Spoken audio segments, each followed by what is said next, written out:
यही ना कि इस घर पे जिस तरह आपकी हुकूमत है उस तरह मुझ पर भी कर सकते। आईने में शक्ल देखी तुमने अपनी? ऐसा मैं होने नहीं दूंगी। धोखा देने वाले इस बदसूरत चेहरे पर यही कि मैं आपकी सगी औलाद नहीं हूँ। कालक मली हुई है। बहुत बहुत शुक्रिया दी, और जो समझाया है ना बिल्कुल वैसे ही करना। मुझे एक नई जिंदगी शुरू करने की ख्वाहिश है। नजर रखना उन पर, इतनी आसानी से तुम्हें जीतने नहीं दूंगी। तुम्हारी अक्लमंदी तुम्हारे मुंह पर मारूंगी। ड्रामा सीरियल दो किनारे के आने वाले एपिसोड में आप देखेंगे शहीर अब एमन को ये यकीन दिलाने की कोशिश कर रहा है कि अगर उसने दुरेशवार को तलाक देगी तो दुरेशवार उसकी जिंदगी से हमेशा हमेशा के लिए चली जाएगी, क्योंकि अगर शहीर ने ऐसा नहीं किया तो एमन उसे छोड़ देगी। एमन वैसे भी शहीर के पीछे पड़ चुकी है कि अगर उसने ऐसा नहीं किया तो एमन उससे खुला ले लेगी। शहीर के पास जो कुछ भी है वो एमन का ही है। जिस घर में शहीर ने दुरेशवार को रखा हुआ है वो घर भी एमन के नाम है।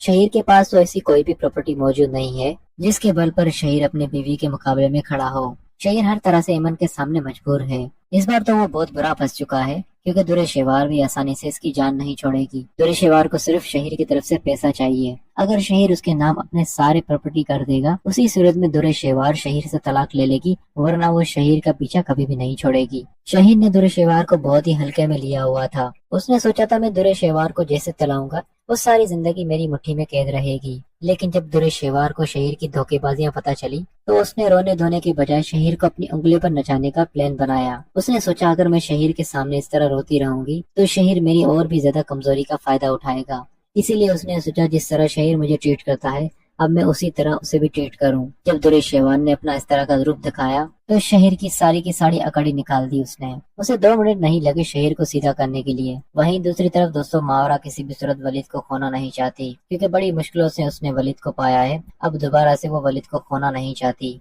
और वैसे भी वलीद के बगैर उसकी जिंदगी काफी रूखी है। लेकिन उन दोनों के बीच दुरेशवार ने आकर उन दोनों के रिश्ते को कमजोर बना दिया है। वैसे तो वलीद कभी भी ऐसा फैसला नहीं करेगा कि वो दुरेशवार की बात मानकर और मावरा को तलाक दे दे। इस तरह की बेवकूफियां दुरेशवार कर सकती है, वलीद कभी भी नहीं। जब दुरेशवार के कोई भी प्लान कामयाब नहीं हुए तो उसने सोचा कि मैं वलीद के घर जाकर और दुआ को वहां से चुरा लूंगी। लेकिन जिस वक्त वो वलीद के घर दाखिल होती है वहां पर वलीद और मावरा पहले से मौजूद होते हैं